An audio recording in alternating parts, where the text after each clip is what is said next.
Let's be honest, we're all hankering after something like this. Loads of power, looks to kill, but best of all, brilliant fun in the bends. Even the journey to work becomes an adventure. But the price?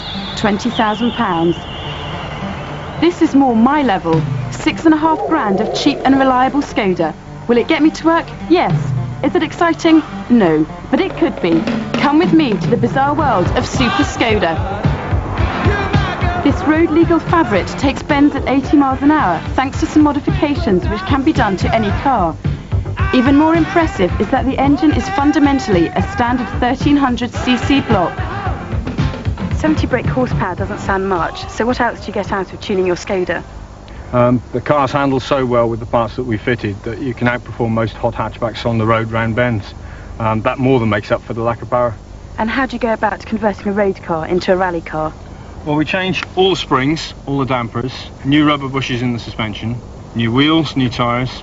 That'll set you back £1,500 to £2,000. This completely transforms the car.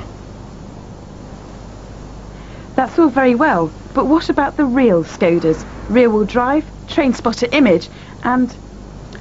meet Eric Cox. Underneath his innocent smile beats the heart of a madman. His discreet little Scoda Rapid has sports wheels with fat tyres to make it handle better than a standard car.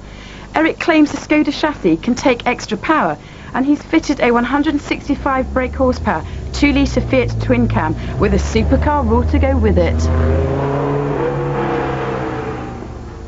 That mid-mounted layout means no backseat drivers, but who cares? Forget your hot hatch. This one hits 60 miles an hour as fast as a Porsche, and as far as we know, it's the quickest Scoda around.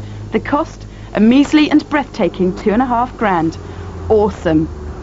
Basically, I wanted a mid-engine car for the superior handling that they give, and Skodas are great anyway, but then it was a choice between a Rover V8 or a Fiat twin cam. The V8 wouldn't really fit, so it ended up as a twin cam. But the suspension and brakes are uprated, the wheels are from Volkswagen, the interiors are roll cage, the seats are modified to take the 4-point harness. The cooling ducts are made out of Norton motorcycle tail fairings.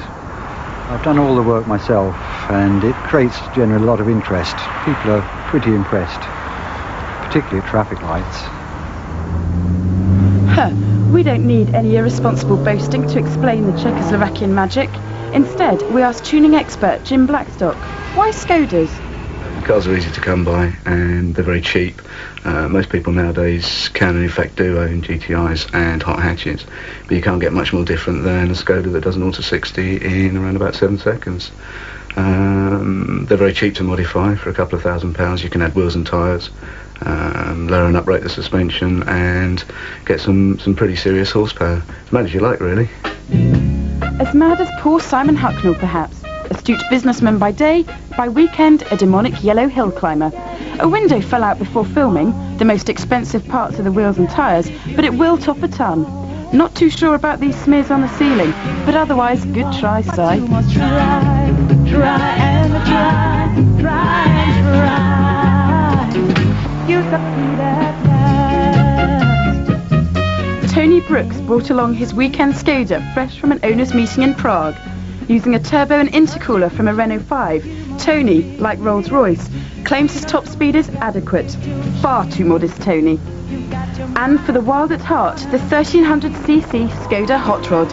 0 to 60 in 6 seconds, 8 miles to the gallon. And, do you know, they even let me have a go in it. The first thing you notice is that it's really noisy, and it may not be as flash as a Ferrari, but it handles exceptionally well, and the steering is really responsive. It's hard to believe you can have so much fun in a car worth only £1,500. It's a real wheeze, and it's really windy. I think this Skoda's brilliant. It never lets me down. It's taken me all over Europe. It's great fun to drive. It's better than most of the hot hatches on the road, and it gives me a great deal of pleasure. Feels very good to be a Scoda fanatic. It's a different car. It's very, very enjoyable to drive. It's surprising what you can actually do with it. It's far more entertaining to drive than most cars that I've driven before. Basically, if you've got a Scoda and you've got the guts, get out there and do it, eh? So you'll never be embarrassed at the racetrack again. Only something completely bonkers, like a Ford Transit with a Cosworth engine, can make your Skoda look uncool.